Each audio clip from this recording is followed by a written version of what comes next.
Lots of people put relationship issues at the top of their New Year's resolution list. And for many years, radio listeners have been looking for help with their marriages or their significant relationships, and they've turned to Dr. Laura Schlessinger for advice. Her new book is called The Proper Care and Feeding of Marriage. Isn't that a great title?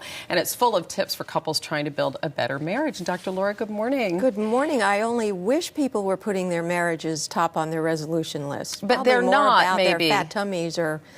Yeah, well, a lot of people put themselves, and it's all about them at the top of their New Year's resolutions list. That's the number one reason marriages are in trouble. Really?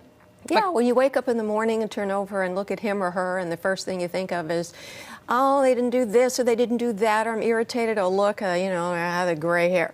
Instead of, how today can I make his or her life worth living? What can I do to make them want to be alive and want to be with me? That should be the first thought in the morning when you roll over and see your beloved. People must not be doing this, because when you look at this new survey that came out, AOL and Women's Day surveyed 3,000 married women. The numbers were astounding. This came out the other day. More than half of the women said they weren't sure they would marry their husband again, and a third said they would definitely not pick the same spouse. Did that surprise you? No. The book I wrote before this was The Proper Care and Feeding of Husbands. And I want to tell you that from the time I've spent on the air talking to women who crumb about their husbands, how many of these, one question they didn't ask these women, would you want to come home to you? Oh, right. I think the vast majority of these unhappy women are bad wives. Why is that? Why are they bad wives, or why do I think so?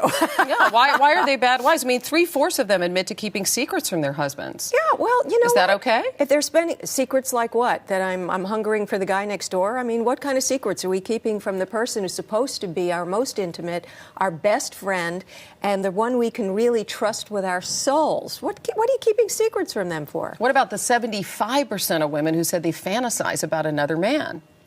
Well, you know, Burt Lancaster, when he was 30, comes into my mind now and then. So is that okay, or is that detrimental? If he's planted in my brain 24 hours a day, that's detrimental, because I've asked a lot of men, okay, you see the cute honey at work, and, you don't know any of the other stuff. She's just looking cute and adorable and wonderful, and she's sweet, and she has makeup on, and her hair is done, and you're thinking of your wife, and you're going, aye.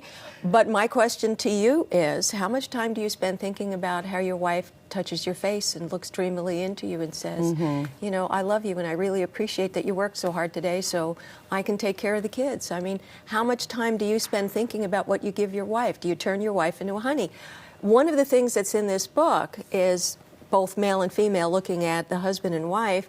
How do you help make her feel like more of a woman? Who thinks about that? What is it that women want from their husbands? Well, when I did this research, I thought I was going to find the metrosexual stupidity and that I was going to have to really rail against it, and it's not what I found.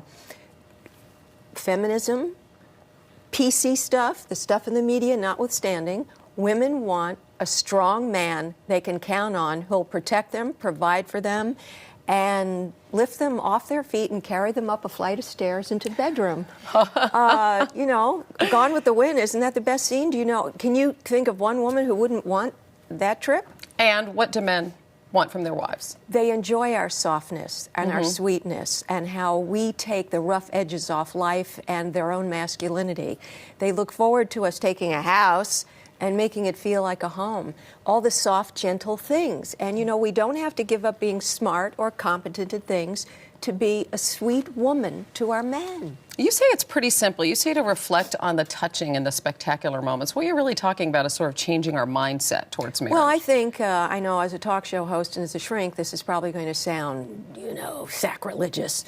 But I think there's way too much communication with words. What do you mean by that? One man, because we always hear that we're supposed to communicate. It's wrong. I'm upset that you had more words yesterday on the show than I did. Now, let's negotiate how we're going to do it. That doesn't bring us warm together. Right. So when men call and say, oh, their wives are this and they're not feeling attached to them, I go, okay. When you go home, just walk behind her and do this. Just touch her neck, touch her shoulder, touch her arm.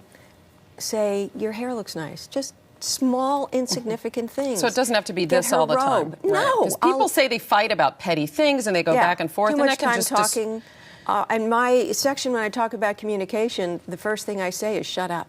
I like that. Edit yourself. Yes. You also say to think about how to provoke good moments. Yeah. How do you create Provoke that? good. Well, just like what I was saying. Or getting into bed with your dearly beloved and saying, would you like your hands rubbed? Nice. Or saying, you know what? I noticed today that there were flowers on the table.